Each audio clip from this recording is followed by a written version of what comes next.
সন্ধ্যাবেলার জন্য দারুণ একটি রেসিপি, যে একবার খাবে বারবার রিকোয়েস্ট করবে।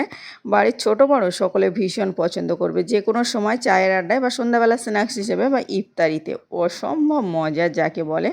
দেখেই বুঝতে পারছেন যে কতটা লোভনীয়, আর বানানো খুবই সহজ। প্রথমে চিকেনটা ছোটো ছোটো টুকরো করে কেটে নিচ্ছি। অল্প একটু চিকেন ছিল, সলিড পিসটা, তো সেটা তো কেউ খেতে চায় না রান্না করলে, ওটা কেটে দিতে বললাম। সাইড আমার হাজব্যান্ড কেটে দিচ্ছে, তো কেটে দিচ্ছে। আমি এদিকে বাকি প্রসেসটা তৈরি করে নিচ্ছি।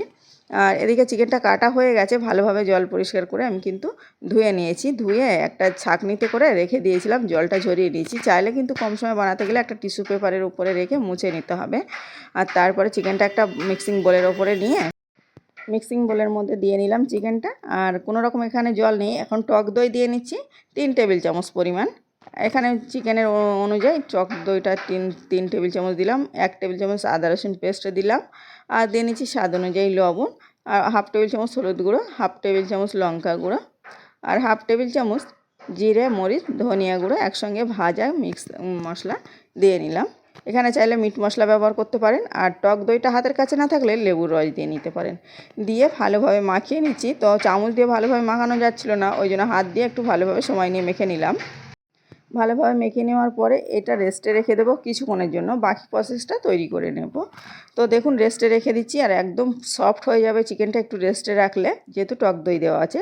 একটা মিক্সিং বোলের মধ্যে এই বাটির 2 বাটি পরিমাণ পেঁয়াজ কুচি নিয়ে নিচ্ছি। আর তারপরে দিয়ে নিচ্ছি ধনেপাতা কুচি হাফ বাটি পরিমাণ, একটু কাঁচা লঙ্কা কুচি দিলাম, পরে বাকিটা দিয়ে নেব। হলুদ গুঁড়ো দিলাম হাফ টেবিল চামচ, লঙ্কা গুঁড়ো হাফ টেবিল চামচ, লবণ দিয়েছি স্বাদ অনুযায়ী, জিরে মরিচ ধনিয়া গুঁড়ো দিয়েছি 1 টেবিল চামচ। দিয়ে সমস্ত উপকরণগুলো একসঙ্গে মিশিয়ে নিচ্ছি। এখানে একটু মিট মশলা দিয়েছিলাম 1 টেবিল চামচের মতো, ভিডিওটা স্কিপ হয়ে গেছে, অবশ্যই দেওয়ার চেষ্টা করবেন, না দিলে সমস্যা নেই। তারপরে আমি আদা রসুন পেস্ট দিয়ে নিলাম 1 টেবিল চামচ। দিয়ে ভালোভাবে সমস্ত উপকরণগুলো একসঙ্গে মিশিয়ে নিচ্ছি। এই তো ভালোভাবে মেশানো হয়ে গেছে। এটাতে কিন্তু পেঁয়াজ দেওয়া আছে, জল ছাড়বে, তাই এক্সট্রা করে জল দেওয়ার দরকার নেই। বাকি উপকরণগুলো আমি আবারও দিয়ে নিচ্ছি। তো অল্প অল্প করে দিতে থাকবো আর মাখতে থাকবো। এখন দিয়ে নিচ্ছি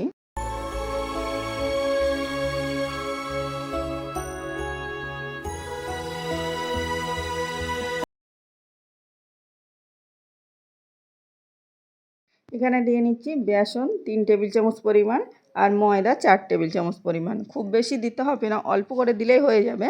আর যদি বেশি করে বানাতে চান তাহলে বেশি করে বেসন ময়দাটা একটু বাড়িয়ে নিতে পারেন। তবে কম কম দিলে চিকেনটা বেশি বেশি গালে পড়বে আর খেতে দারুণ লাগবে। একবার না ট্রাই করলে বুঝতেই পারবেন না যে এত মজার হয়। ঝটপট কিন্তু এটা চিকেন থাকলেই বানিয়ে নিতে পারবেন। আর সবসময় কি হয়, আমাদের বাড়িতে বাচ্চারা বলুন বড়রা বলুন, বুকে সলিড পিসটা মুরগির খেতে চায় না কেউ। এটা কিন্তু এভাবে অন্যরকম কিছু বানালে এটাই চেটেপুটে খাবে, তখন আর কেউ অন্য কিছুর দিকে তাকাবেই না। তো আমি ভালোভাবে একটু সময় নিয়ে মেখে নিচ্ছি। এখানে কোনো রকম জল ব্যবহার করছি না। আপনারা চাইলে কিন্তু 1 টেবিল চামচের মতো জল ব্যবহার করতে পারেন যদি বেশি শুকনো শুকনো মনে হয়। তো ভালোভাবে একটু সময় রেস্টে রাখলেই কিন্তু এটা সফট হয়ে আসবে। এই তো ভালোভাবে ডলে ডলে মেখে নিচ্ছি যতটা সম্ভব। ভালো করে মাখা হলে রেসিপিটা টেস্টি হবে বেশি, আর কম করে মাখলে টেস্টটা কম হবে। তো এদিকে একটা কড়াই করে আমি অল্প একটু তেল বসিয়ে দিয়েছি, যেহেতু ভালোভাবে তেলে ভেজে নিতে হবে। আর এটা মাখানোর পরেও আমি 1-2 মিনিটের জন্য রেস্টে রেখেছিলাম ঢাকনা দিয়ে ঢেকে। তারপরে তেলটা গরম হয়ে গেছে, এখন আমি ছোটো ছোটো এমন করে বল করে দিয়ে নিচ্ছি। যেহেতু সমস্ত উপকরণগুলো কাঁচাই দেওয়া আছে, মানে চিকেনের ক্ষেত্রে সিদ্ধ করা নেই, ওই জন্য মিডিয়াম টু লোয়ে রেখে সময় নিয়ে ভেজে নিতে হবে। আর আমি এভাবে কিছুটা দিয়ে নিচ্ছি, আর একটু উল্টে নিচ্ছি। একবার একটু পরেই, মানে 1 মিনিট 2 মিনিট পরেই উল্টে পাল্টে নিতে হবে। এইভাবে আমি বেশ 4 থেকে 5 বার উল্টে পাল্টে 3 থেকে 4 মিনিট সময় নিয়ে ভেজে নিয়েছি। একদম সফট হয়ে গেছে, উপর থেকে কালার চলে এসছে, দেখেই বোঝা যাচ্ছে। তো এখন আমি তুলে নেব সবগুলো। প্লিজ আজকের রেসিপিতে যদি কোনো নতুন বন্ধু থেকে থাকেন অবশ্যই পাশে থাকার অনুরোধ করছি, আর একবার হলেও ট্রাই করবেন, ট্রাই করে আমাকে বলতে ভুলবেন না। তো আমি ওগুলো তুলে নিয়েছি, আবার কিছুটা ছিল সেগুলো সেমভাবে আমি দিয়ে নিয়েছি, দিয়ে ভেজে নিচ্ছি। তো সমস্তগুলো আমার ভাজা হয়ে গেছে। এখন পরিবেশন করে দেখাবো, আর পরিবেশন করে তুলে দেখালেই বুঝতে পারবেন যে কতটা মজার হয়েছে।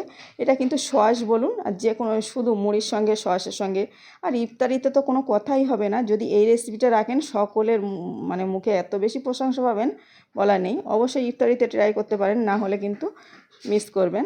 তো আমি সবগুলো ভেজে তুলে নিয়েছি। সত্যিই বলছি, এটা সকলের মুখে এত বেশি প্রশংসা পেয়েছিলাম কি বলবো।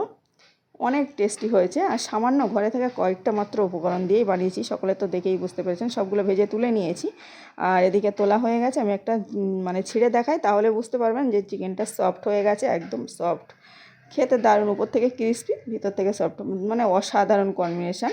আর চিকেনে ভরা পুরো পকোড়াগুলোই কিন্তু চিকেনে ভরা, অল্প অল্প নেই। দোকান থেকে কিনে আনলে কিন্তু অল্প একটু চিকেন থাকে, কোনোটাই থাকে না। কিন্তু ঘরে এত মজার আর এত টেস্টি, অসম্ভব মজার যাকে বলে। আপনাদের কেমন লেগেছে বলতে ভুলবেন না। প্লিজ ভালো লাগলে লাইক সাবস্ক্রাইব করার অনুরোধ করছি। আর এতক্ষণ সাথে থাকার জন্য সকলকে ধন্যবাদ জানাচ্ছি। সকলে আমার পাশে থাকবেন। আর